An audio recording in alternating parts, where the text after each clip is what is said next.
Mr. Speaker, I rise today to discuss my priorities for protecting America's future. We need to reduce and reprioritize government spending, secure the border, and end the weaponization of the federal government. The Biden administration's spending has created massive inflation and increased our national debt to $33 trillion. $2.4 trillion of that debt has accrued over just the last 365 days. That's over $76,000 every second. The Biden administration's spending is out of touch with what Americans want, and it's crushing our economy. We're all feeling it, especially in middle America, where new, costly regulations are forcing small businesses to close, gas is nearly $4 a gallon, and people's paychecks are overtaxed. House Republicans have offered common-sense solutions to these problems.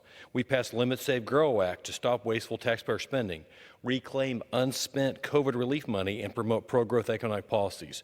We must stand firm in our commitment to reducing and reprioritizing government spending.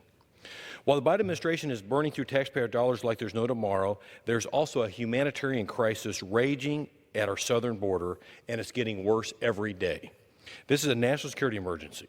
As we speak, fentanyl is flooding American streets, victims of human trafficking rings are getting abused and killed, and our brave Border Patrol agents are overwhelmed. The funding to secure the border has already been appropriated by Congress before President Biden even took office, and then he killed the completion of the border wall by executive order. In response, House Republicans passed H.R. 2, the Secure the Border Act, which would force the Biden administration to resume construction of the border wall, increase the number of Border Patrol agents, protect unaccompanied children from human trafficking, and terminate catch and release policies.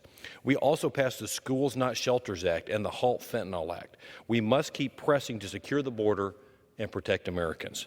In addition to wasting taxpayer dollars and ignoring the border crisis, the Biden administration is overseeing and directing an unprecedented weaponization of the federal government.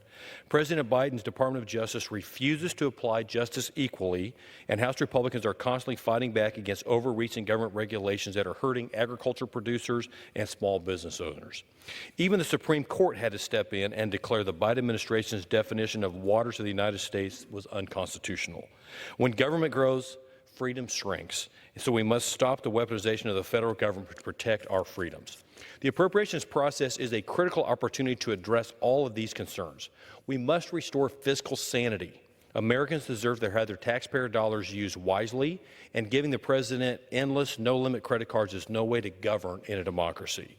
It's hard for me to imagine how anyone would love $33 trillion of debt, or love the open border, or love losing to China, or love $200 billion of unaccounted for COVID relief dollars so much that they'd be willing to shut down the federal government to maintain them.